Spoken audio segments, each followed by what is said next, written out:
Je suis du Nord, située tout en haut de ce beau pays qu'est la France. Cette terre de travail avec une population simple mais courageuse et chaleureuse.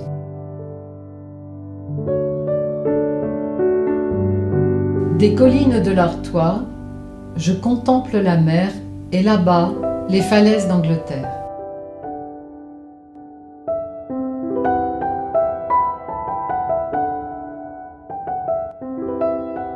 Né en 1952, j'y ai toujours vécu. Avec mon mari, nous y avons élevé nos 3 enfants.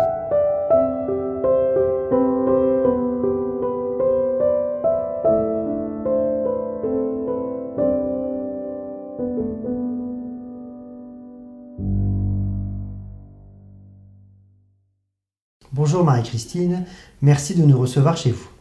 Quel est votre parcours familial et professionnel ? J'ai exercé le métier de pédicure-podologue pendant plus de 40 années.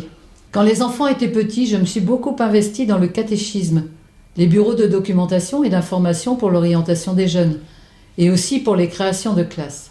J'ai également siégé au conseil d'administration de l'entreprise de mes parents, qui employait 70 personnes.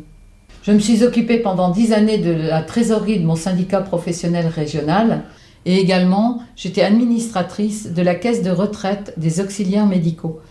J'ai participé activement à l'élaboration du texte de la réforme de notre retraite, face à Xavier Bertrand, ministre à l'époque, qui nous a imposé des choix sans discussion possible, comme à la région d'ailleurs. Comment vous définiriez-vous ? Dynamique et tournée vers l'avenir, je suis plutôt d'un tempérament optimiste.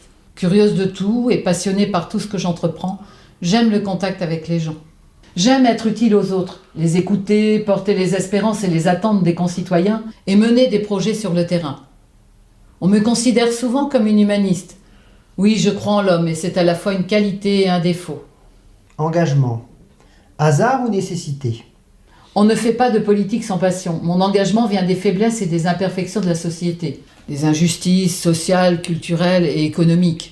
C'est le Front National qui m'a semblé le plus répondre à cette nécessaire conciliation des valeurs avec le peuple.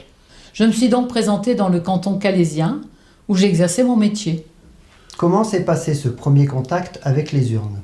Je me suis toujours identifiée à cette population qui accepte les sacrifices et qui attend beaucoup de la solidarité nationale.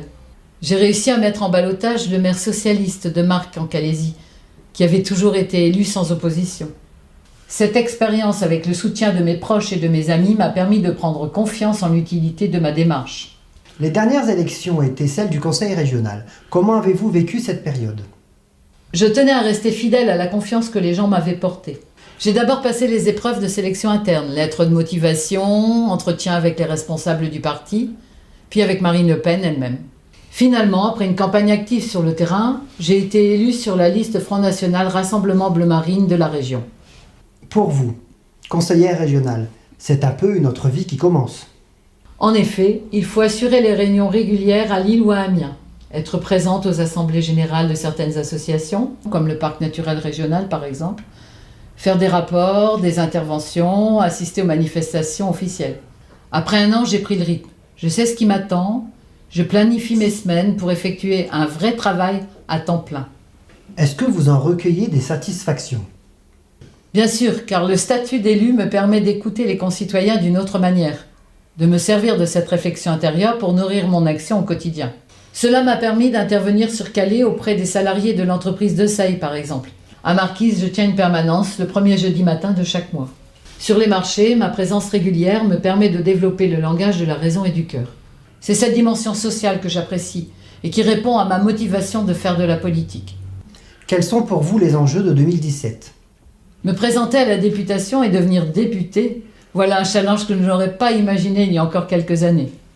Le Rassemblement Bleu Marine m'a choisi pour la 6e circonscription du Pas-de-Calais. Un territoire de 100 000 habitants que je connais bien, qui s'étend sur 100 km de 800 à Pernes, avec 164 communes et seulement quelques bourgs de plus de 5 000 habitants. Un territoire oublié qui intéresse peu les ténors de la politique locale. Un territoire qui vit loin du fracas des médias et proche du bonheur à la française. C'est un territoire que je serais fière de représenter demain à Paris.